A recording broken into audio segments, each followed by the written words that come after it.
नमस्कार दोस्तों, आज की इस वीडियो में हम एक ऐसी खबर के बारे में बात करने वाले हैं जो आने वाले समय में पूरे बीमा सेक्टर की तस्वीर बदल सकती है।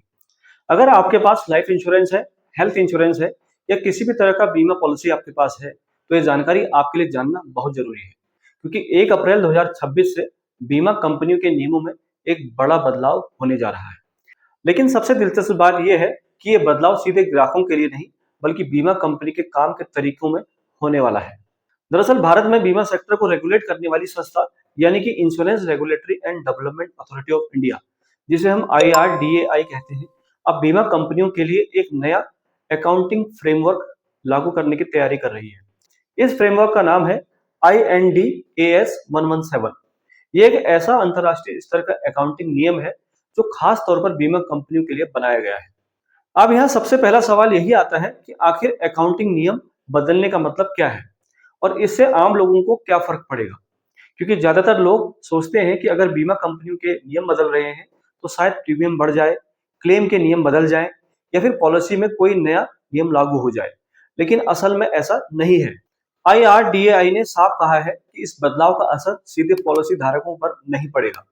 यानी कि अगर आपके पास पहले से कोई पॉलिसी है तो उसके नियम वही रहेंगे, उनका प्रीमियम भी वही रहेगा और क्लेम करने की प्रक्रिया या प्रोसेस, इसमें भी कोई बदलाव नहीं होगा। इसका मतलब ये हुआ कि ये बदलाव पूरी तरह से बीमा कंपनियों के अकाउंटिंग सिस्टम से जुड़ा हुआ है, ग्राहकों के नहीं। अब सवाल उठता है कि आखिर ये नया सिस्टम लागू क्यों किया जा रहा है। सबसे बड़ा कारण है पारदर्शिता यानी कि ट्रांसपेरेंसी।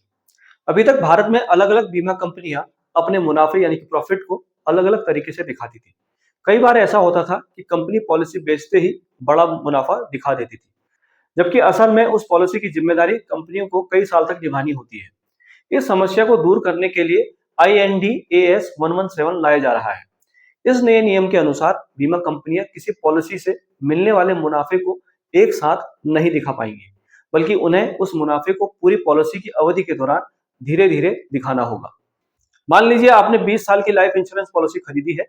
पहले क्या होता था कि कंपनी उस पॉलिसी के प्रीमियम से मिलने वाले लाभ का बड़ा हिस्सा शुरू में ही अपने खाते में दिखा देती थी। लेकिन नए नियम के तहत अब कंपनी उस मुनाफे को 20 साल की अवधि में धीरे धीरे उसको दिखाना होगा। इससे कंपनी की असली वित्तीय स्थिति ज्यादा साफ तरीके से सामने आएगी। इस बदलाव का सबसे बड़ा फायदा ये होगा कि बीमा कंपनी की फाइनेंशियल रिपोर्टिंग अब दुनिया के दूसरे देशों के बराबर हो जाएगी, क्योंकि दुनिया के कई देशों में इसी तरह का सिस्टम पहले से ही लागू है, जिसे IFRS 17 कहा जाता है। भारत में उसी के आधार पर IND-AS 117 रूल बनाया गया है। इससे इन्वेस्टर्स और रेटिंग एजेंसी और सरकार को यह समझने में आसानी होगी कि कौन सी बीमा कंपनी वास्तव में मजबूत है और कौन सी नहीं। यानी अब कंपनी के असली मुनाफे और जोखिम की स्थिति ज्यादा साफ दिखाई देगी। अब आप सोच रहे होंगे, अगर ये बदलाव कंपनी के लिए है तो ग्राहकों को इससे क्या फायदा होगा। तो इसका सबसे बड़ा फायदा भरोसे के रूप में मिलेगा साथियों। जब कंपनियों के खाते में ज्यादा पारदर्शिता यानी कि ट्रांसपेरेंसी होगी तो ग्राहकों का भरोसा और भी बढ़ेगा। जिस कंपनी में उन्होंने पॉलिसी ली है वो आर्थिक रूप से मजबूत है या नहीं है, इसका भी पता उन्हें चल पाएगा। इसके अलावा नए नियम के तहत कंपनियों को ये भी साफ साफ बताना होगा कि उन्हें भविष्य में कितने क्लेम देने पड़ सकते हैं, कितना जोखिम है और कितना मुनाफा होने की संभावना उनको है। यानी पहले की तुलना में अब कंपनियों की रिपोर्टिंग ज्यादा विस्तृत और स्पष्ट होगी। एक और महत्वपूर्ण बदलाव ये होगा कि बीमा कंपनियों को अपने निवेश से होने वाली कमाई और बीमा सेवा से होने वाली कमाई को अलग अलग दिखाना होगा। इससे यह समझना आसान होगा कि कंपनी का असली बिजनेस कितना मजबूत है। कई एक्सपर्ट्स का मानना है कि इस बदलाव के बाद बीमा कंपनियों को अपने प्रोडक्ट की कीमत तय करने में ज्यादा सावधानी बरतनी पड़ेगी, क्योंकि अगर किसी पॉलिसी में रिस्क ज्यादा है या मुनाफा कम है तो ये बात अब फाइनेंशियल रिपोर्ट में साफ दिखाई देगी। अब यहाँ एक और बात समझनी जरूरी है कि ये बदलाव अचानक नहीं हो रहे साथियों। इसके लिए बीमा कंपनियों को काफी समय दिया गया है ताकि वो अपने सिस्टम, सॉफ्टवेयर और अकाउंटिंग मॉडल को अपडेट कर सकें। कई कंपनियां पहले से ही इसकी तैयारी कर रही हैं और अपने डेटा को नए सिस्टम के अनुसार तैयार कर रही हैं।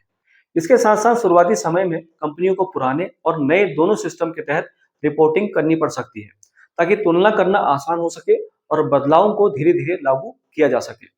अगर हम इस पूरे बदलाव को आसान भाषा में समझने की कोशिश करें तो ये एक ऐसा बदलाव होगा जैसे किसी कंपनी को कहा जाए कि अब आप अपने खर्चे और कमाई का हिसाब बिल्कुल साफ साफ और इंटरनेशनल नियमों के अनुसार दिखाइए।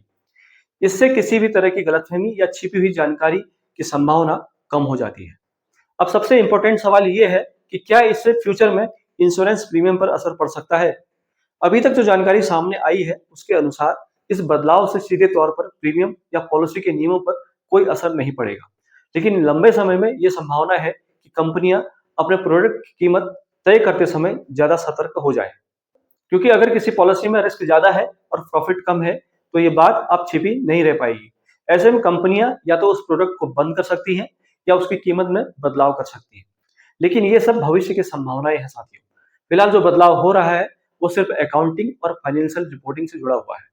अगर आप एक पॉलिसी होल्डर हैं तो आपके लिए सबसे जरूरी बात यही है कि आपकी पॉलिसी सुरक्षित है, इसके नियम वही रहेंगे और क्लेम की प्रोसेस में भी कोई बदलाव नहीं होने वाला। बल्कि इस बदलाव से ये फायदा होगा कि आपको जिस कंपनी पर भरोसा है उसकी फाइनेंशियल कंडीशन कैसी है, इससे आपको क्लियर हो जाएगा। कुल मिलाकर देखा जाए तो 1 अप्रैल से जो बदलाव होने जा रहे हैं वो बीमा कंपनियों के काम करने के तरीके को ज्यादा ट्रांसपेरेंट और इंटरनेशनल स्तर का बनाने की दिशा में एक बड़ा कदम है। और जब किसी सेक्टर में ट्रांसपेरेंसी बढ़ती है तो उसका फायदा आखिरकार कस्टमर को मिलता है। इसलिए अगर आपके पास इंश्योरेंस पॉलिसी है तो घबराने की जरूरत नहीं है, बल्कि ये बदलाव लंबे समय में आपके भरोसे को और मजबूत करने वाले हैं। उम्मीद करता हूँ ये वीडियो आपको पसंद आई होगी। अगर वीडियो पसंद है तो वीडियो को लाइक करें, चैनल पर पहली बार है और अभी तक आपने सब्सक्राइब नहीं किया है तो सब्सक्राइब के बटन को जरूर दबाएं। हम मिलते हैं एक नई जानकारी के साथ नई वीडियो में, तब तक अपना ख्याल रखें। नमस्कार, वंदे मातरम।